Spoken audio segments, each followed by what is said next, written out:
کرم کی ابتدا ہے تو، رحم کی انتہا ہے تو، شہنشاہ لولاک ہر چیز پہ قادر ہے تو، تیری نعمتیں تیری عنایتیں سب کے لیے ہیں، کسی ایک کا نہیں، رب کائنات ہے تو، تیرے ہی در پہ آتا ہے دنیا کا ہر سوالی، خالی لوٹا ہے کوئی نہ کسی کو لوٹنے دیتا ہے تو، تیری عظمتیں کمال ہیں میں ہوں بے خبر، مولا بخش دے مجھے موڑ لے اپنی طرف تو۔ السلام علیکم ورحمۃ اللہ وبرکاتہ۔ عزیز بہنوں اور بھائیوں، آپ سب کو نعت خواں سیدہ بی بی کی جانب سے خوش آمدید۔ اللہ کے نبی صبر کا پیکر حضرت ایوب علیہ السلام کی بیماری، ان کی وفادار پاک باز زوجہ اور شیطان کا ہے یہ سبق آموز حیران کن واقعہ۔ مس مت کیجیے گا، شروع سے آخر تک ضرور دیکھیے گا، اور اس سے پہلے ہمارے چینل سیدہ ٹی وی کو سبسکرائب کر دیں، ویڈیوز کے نوٹیفیکیشنز کے لیے بیل کو ضرور دبائیے، میرے FB آفیشیل پیج پر آپ مجھے فالو کر لیں، اسلام کی حق اور صحیح معلومات حاصل کیجیے سیدہ ٹی وی کے ساتھ۔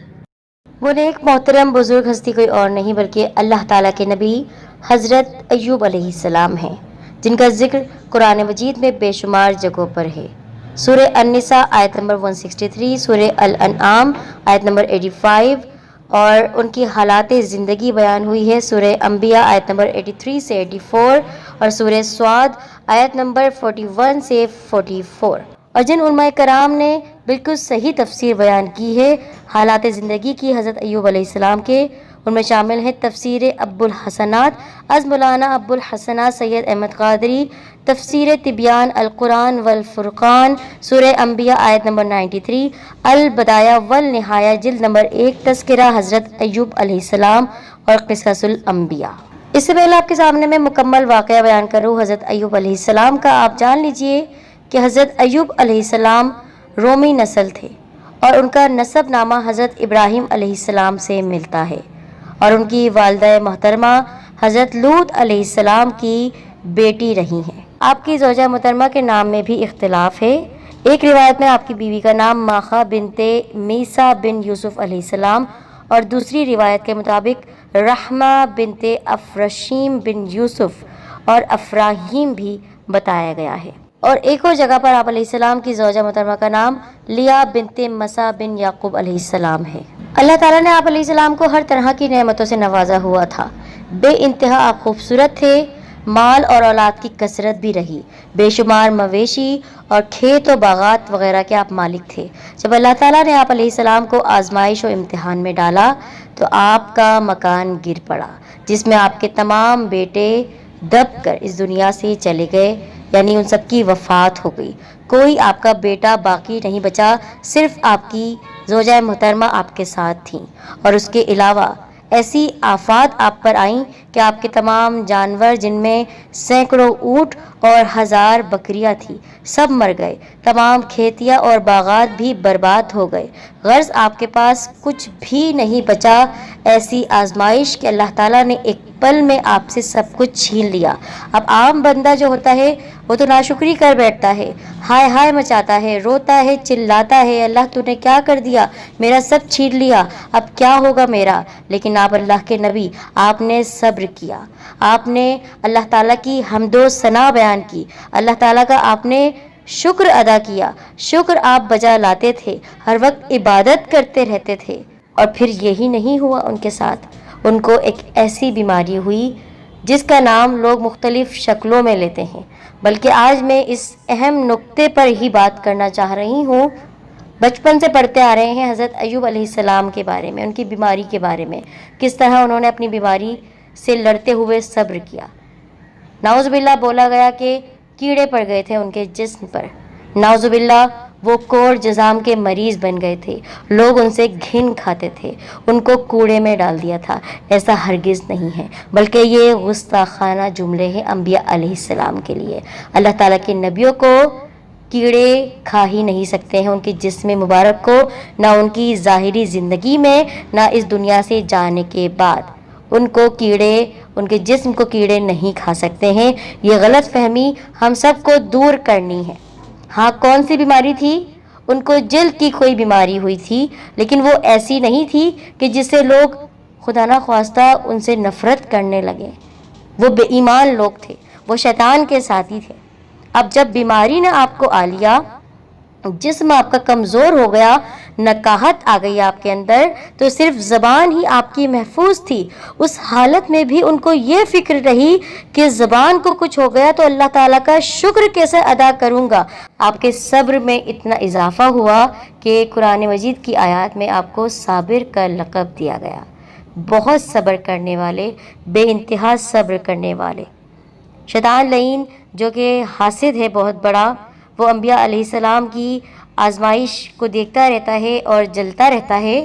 جب اس نے یہ بات تو کہہ دی اللہ تعالیٰ سے کہ اتنی نعمتیں ہیں ان کے پاس، تو اس لیے یہ عبادت بھی کرتے ہیں، شکر بھی کرتے ہیں. جب اللہ تعالیٰ نے سب چھین لیا اپنے نبی سے، یہاں تک کہ بیماری میں بھی مبتلا کر دیا، سخت بیماری میں مبتلا کر دیا، اس کے باوجود وہ صبر کر رہے ہیں، شکر کر رہے ہیں، صابر کہلا رہے ہیں، تو اور مزید جلن میں مبتلا ہو گیا. وہ آیا انسانی شکل میں آپ علیہ السلام کی زوجہ محترمہ کے پاس اور حکیم کے روپ میں آیا تھا. کیا تم نہیں چاہتی کہ تمہارا مرد صحت یاب ہو جائے؟ میں اسے شفا دے سکتا ہوں. اگر کوئی پوچھے تو اسے کہنا کہ اسے میں نے یعنی اس فلاں حکیم نے شفا دی ہے. جب آپ کی زوجہ نے آپ کو یہ بات بتائی تو آپ پریشان ہو گئے کہ شیطان ہمارے گھر میں کیسے آ گیا. بہت ناراض ہوئے، کہا کہ وہ شیطان تھا، وہ مجھے کیوں شفا دے گا؟ مجھے شفا دینے والا صرف اللہ رب کریم ہے. تو آپ کی زوجہ محترمہ نے آپ سے کہا کہ پھر آپ اللہ تعالیٰ سے دعا کیجئے کہ آپ کی یہ آزمائش ختم ہو جائے. ایوب علیہ السلام نے جواب دیا، اللہ تعالیٰ نے مجھے 70 سال صحت اور سلامتی سے نوازا، تو کیا میں 70 سال بیماری پر صبر نہیں کر سکتا؟ تو آپ کی زوجہ محترمہ رو پڑی اور لوگوں کے گھروں میں محنت مزدوری کرتی اور اس کی جو کچھ مزدوری ملتی اس سے آپ کے لیے کھانے کا انتظام کرتی. ایسی وفا شعار نیک پاک باز بیوی ملنا بہت مشکل ہے. شوہر مشکل وقت میں ہے، بیوی چھوڑ کر جا سکتی ہے پر چھوڑا نہیں. جس کے شوہر محترم کے پاس اللہ تعالیٰ نے سب کچھ عطا کیا ہو، ہر نعمت سے مالا مال کیا ہو، جوانی، خوبصورتی، طاقتور جسم مبارک، اتنے بڑے رئیس امیر انسان، اور وہ اب لڑکھڑا کر کمزور بدن کے ساتھ چل پھر بھی نہیں پا رہے ہیں.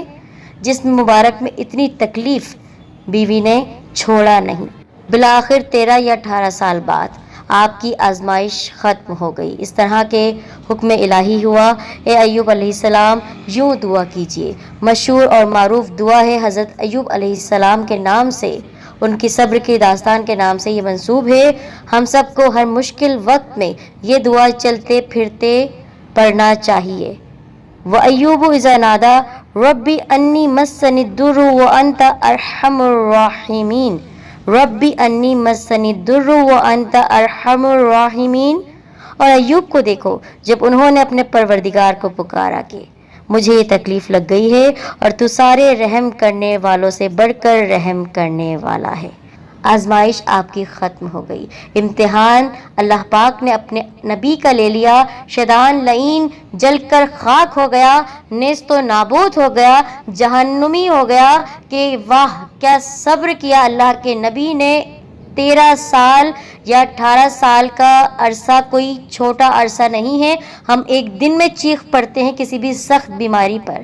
تو اللہ پاک کے نبی کا جب امتحان لے لیا اللہ پاک نے تو پھر دعا قبول ہوئی.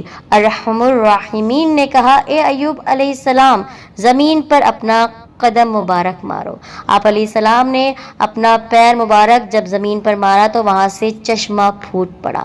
آپ نے اس پانی سے غسل کیا. حکم الہی ہوا کہ اس پانی سے اپنے بدن مبارک کو آپ دھو ڈالیے. آپ نے دھویا تو آپ کے جسم سے ہر بیماری دور ہو گئی. پھر آپ 40 قدم آگے بڑھے تو 40 قدم آگے بڑھنے کے بعد حکم ہوا کہ پھر سے اپنے قدم کو زمین پر مارو. اپنا پیر مبارک آپ نے جب زمین پر مارا تو دوسرا چشمہ پھوٹ پڑا. اس پانی کو آپ نے پی لیا. وہ اتنا ٹھنڈا، میٹھا، لذیذ، شیریں پانی اللہ کے نبی نے پیا کہ اندر جو بھی آپ کی تکلیف تھی وہ دور ہو گئی. آپ کی اندرونی کیفیت نوری ہی نوری ہو گئی. آپ کی زوجہ محترمہ جب آپ کے پاس آئیں تو کیا دیکھتی ہیں کہ خوبصورت نوجوان وہاں بیٹھا ہوا ہے. کہا کہ وہ جو یہاں میرے شوہر محترم تھے وہ کہاں گئے؟ انہوں نے کہا یہ میں ہی ہوں، مجھے اللہ پاک نے پھر سے صحت مند کر دیا ہے، آزمائش ختم ہو گئی ہے۔ حضرت ایوب علیہ السلام کی زوجہ محترمہ کو بھی پھر سے جوانی عطا کی گئی۔ کہا جاتا ہے کہ آپ علیہ السلام صحت یابی کے بعد 70 برس تک دین مبارکہ کی تبلیغ کرتے رہے۔ آپ کی زوجہ محترمہ کو اللہ پاک نے جوانی تو عطا کر ہی دی تھی، 24 سال کی وہ ہو چکی تھی، تو پھر اولاد کے ساتھ ساتھ آپ نے تبلیغ دین کی اور 93 برس کی عمر میں اس دنیا سے پردہ فرمایا۔ سبحان اللہ، یہ ہے صبر ایوب، یہ ہے وہ داستان کہ ہم سب کو سبق ملتا ہے کہ ہم مشکل اور پریشانی کی گھڑی میں کس طرح صبر کریں تو شیطان جل کے رہ جائے گا، خاک ہو جائے گا۔ ہماری ویڈیو کو ضرور آپ نے پسند کیا ہوگا۔ حضرت ایوب علیہ السلام کے اس صبر پر آپ سب لائک ضرور کیجئے، ہماری ویڈیو کو کمنٹ کیجئے اور اپنی پریشانیوں کو ہم سے ضرور شیئر کیجئے۔ اللہ پاک آپ سب کو خوش رکھے، آباد رکھے۔